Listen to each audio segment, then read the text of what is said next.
ugu daran waxa weeye baryahan dambe waxa soo baxayba dad qora taariikh been ah ka qora dirraba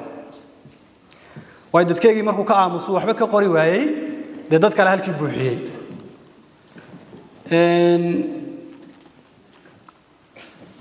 buugan intaan ku dhaqaaqay horta fikirku mar hore igu dhashay laakiin intaan xog ururintiisa iyo qoridiisa bilaabay waa 2 sano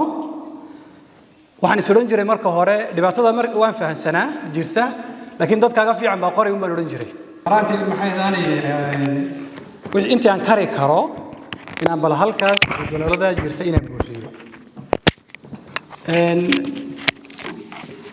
midda kale buugaasina waxay ku qoran yihiin luqado badan luqado kale ku qoran yihiin qofka ma aragtaan is yiraahdo si fudud inuu fahmo isku day taariikhda dirraba waxa Soomaali ku qoran maxay hadaanay sidoo ku helo iska yar adag tahay ta ugu daran waxa weeye baryahan dambe waxa soo baxayba dad qora taariikh been ah ka qora dirraba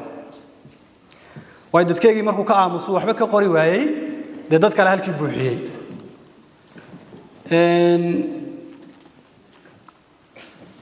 buugan intaan ku dhaqaaqay horta fikirku mar hore igu dhashay laakiin intaan xog ururintiisa iyo qoridiisa bilaabay waa 2 sano waxaan isoo jiray marka hore dhibaatada waan fahansanaa jirta laakiin dadkaaga fiican baa qoray uma oran jiray dhibaato guud ahaan haysata oo dadkeenu wax way fahansan yihiin hadda dhibaatooyinka jira way fahansan yihiin laakiin qof walba wuxuu isku dayaa inuu dhibaatada jirta cid kale ma aragtaan inay xalliso sugaa yani aniga laga bilaabo haddii la yiraahdo maanta dirraba dhibaatada jirta wax ka sheega qof walba uu ka sheekeen laakiin xalka wuxuu ka sugaa cid kale marka ma aragtay inay sameeyso oo daliil uun bay noqotay wixii ku soo ururtay aqal madow qofka hadduu ku jiro oo caawo dhan madowga hadduu inkaaro u habaaro waxba isma bedelayaan laakiin waxa ka fudud shamac yar inuu shido ayaa ka fudud intuu caawo dhan ma aragtaanay madowga wax ka sheegi lahaa sida daraadeed waxaan isiri adigu shakhsi ahaan horta maxaad sameyn kartaa dhibaatooyinku way badan yihiin waxa kamida taariikhdeenii oo aan qornay baa kamida marka waxaan isiri bal maxaad kari kartaa adigu maxaad sameyn kartaa adigu bilow itaalkaagu meeshuu doon ha ku dhigo bilow waliba go'aan waxaan qaatay in aan cidna la kaashan buuga kaliya oo bilaabo kaliya inaan dhameeyo cidna aan la kaashan yani waxaan ka wada dhaqaalaha ma ka wada qasab kulli dad baad waraysan dad baad ma aragtaanay taasi waa halkeeda laakiin waxa laga yaabaa ma dhaqaalayn dadku waxba kula fahmi waayaan sida daraadeed tijaabiba qof bal inuu qofku kaliya wax bilaabi karo kaliya wax dhameyn karo waana ku guuleystay alxamdulillah taa waxaan uga jeedaa waxa jiri kara dad badan oo ma aragtaanay wax inay qoraan ma aragtaan ku fikiraya dadkaas waxaan oranayaa wax waad bilaabi kartiin waana dhameyn kartiin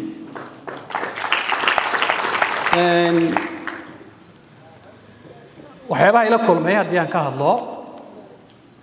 soo wajahay horta dad badan ayaan jeclahay inaan halkan uga mahad celiyo magacdooda inaan soo koobi kari waayo maadaama ka cabsanay si guud ayuun baan ugu mahad celinayaa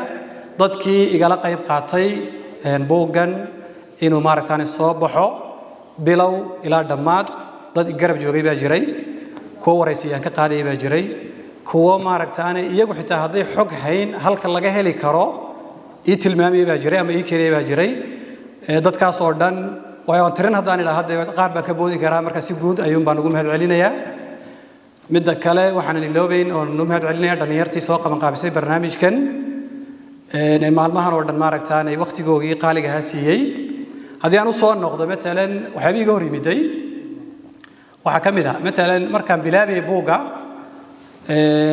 xogta de waxaad ka heli kartaa xog qoran baa jirto buug laga heli karo iyo in dadka aad ka heli kartid oo maaragtaan waraysi ahaan ku heli kartid marka nin saaxiibkay igu la taliyay waxaad ku bilowdaa horta halkeen ka bilaabaa baan idhi ma buugag wixii ku qoran mise waraysi iyo waxaasaan ku bilaabaa marka wuxuu igu la taliyay dadkan xogta haya waxaa dhici karta dee geerida lama ballamine dad baa geeriyoon kara inkastoo dee u simanahay kuwa maaragtaanay xogta ka horreynaya annaguba dadka ku bilow dib baan haddana u yar fikiro go'aan kale waxaan qaatay horta bal wixii qoraal ah tiisi waa ka booday tiisu sax bay ahayd oo runtii oo qof uu geereen kara waa run laakiin haddaan taladiisa qaadan lahaa buuga maanta ma qoreen oo ma bahir galeenba way waa niyad jabba maaragtaanay dhici kari lahaa waxaan uga jeedaa yani dadka dambe inay niyad jabin baan ma u soo qaadanay wax kale maaha waxaa jira dad badan oo magaalada degan oo xog badan oo magaalada maaragtaanay ku saabsan haya laakiin raalli aan ka ahayn inay xogtaa ku siiyaan qaar lacag bay ku xidhayaan kuwa mushkilad ma leh qaarna raalliba kama inay xog ku siiyaan markii dambe waxaan isku dayay bal horta inaan ogaado waxa ku kalifay dadkan inay marka xogta ku diidaan markii waxaan ii soo baxay waxyaabaa ii soo baxay waxaa ka mid ah dadka qaarkood inay cabsi ku jirto waayo dhibaatooyin badan bay markaa soo mareen marka waxay ka cabsadaan qaar haddii aad xogtan sheegto bilow lagu soo raaco dhibaato lagu geysay dad caynkaas aaminsanna waan arkay way ku ballaminayaan maaragtaanay ugu dambeyn waxaa laga yaabaa telefoonka bay inay kaa qaban waayaan mashaakil caynkaa baa jirta laakiin mar haddaad wax go'aansatay in la niyad jabo maaha baan leeyahay caqabadahaasi qofka yani way la kulmi karaan waa laga gudbi karaa wixii la helay un baa la soo saari karaa marka buuggani anigu ma aaminsan inuu dhammaystiran yahay wax badan baa ka maqan waxyaabahaas waxaa laga yaabaa in buugag aan dhulkan ka weynay awgood inay uga maqnaadaan marka ayaa dhacda yuusuf wuxuu hadal qaaday mar dhoweyd buug marka aan raadinaynay oo dibadii waxaa baan ka doonnay markaa baa la yidhi qiimihii baa la yidhi $1 uu ila soo hadlo wuxuu yidhi war wixii aad i weydiisay horta ma buug buu ahaa mise gaadhi buu ahaa ayuu yidhi marka buugag yari way nagu dhacday oo buugag badan oo maaragtaani waddanka gudihiisa aan laga helayn baa jira oo dibaddiina dad badan oo la xidhiidhnay yani ama waqtigeygii ka soo gaadhsiin waayeen ama ay soo bedeli waayeen way dhacday waqtigoo iska cidhiidhiya waqti markaan ka hadlayno inta badan waqtigana hanaysano waqti ka baxsan cidda sugta horta ee tidhaaha matalan markaan waqti helaan wax qori taasi been bay qofkaasi been buu isku sheegay waqtigaaga un baad wax ka maaragtaanay farsamayn kartaa labadan sano anoo shaqaynaya u baan haddana qorayay sabtidii xadoo kale aan qorayay yani maalmaha maaragtaanay fasaxoo kale wixii 5 galabnimo ka dambeeya oo kale mararkay shaqada cusleyn oo kale cisho walba haddaad wax yar uun dhaqaajiso wuu iska dhammaanaya laakiin haddaan sugno waqti buuxan markaan u helnaa wax samaynaynaa waxaa laga yaabaa inaad wixii qoriba weydo dad badanoo waxaa jira aniga iga khibrad badan iga aqoon badan laakiin qoraal markay noqoto haddana waqti la raadiya dadkaas waxaan odhan lahaa waqti gaar ah sugine kiina un maalintiiba saacadna ha noqotay saacadda un haddii aad cishaba wax yar uun la qoro wuxuu iska maaragtaanay dhammaanaya sidaa daraaddeed hadalka waan badiyey buuggana kolley dadka soo akhriyey waxaan ka codsan lahaa intii wanaagsaneed unbay sheegeen inta badan dhaliilaa jiri kara waxyaaba maaragtaanay si khaldan u qoray baa jiri kara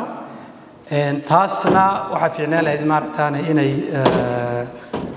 si gaar u xidhiidhno oo taana si aan mustaqbalka uga saxno waxaa jiri kara waxyaaba ka maqan oon ku darin oo in lagu daro u baahan oo dad kale hayaan waxaa jiri kara waxyaabahan si khaldan ugu qoray baa dhici karta ma garan karo bal waxyaabahan inaan isla eegno mustaqbalka daabacadaha dambe si aan uga saxno dhammaantiin mar labaad sida quruxda badan aad uga soo qayb gasheen daahfurka buuggan waad ku mahadsan tihiin cid kasta oo maaragtaanay buuggan inuu hirgalo igala qayb qaadatay ku dalka joogay iyo ku dibad joogaba aad baad ugu mahadsan tihiin dhammaantiin waad mahadsan tihiin aad iyo aad ayaan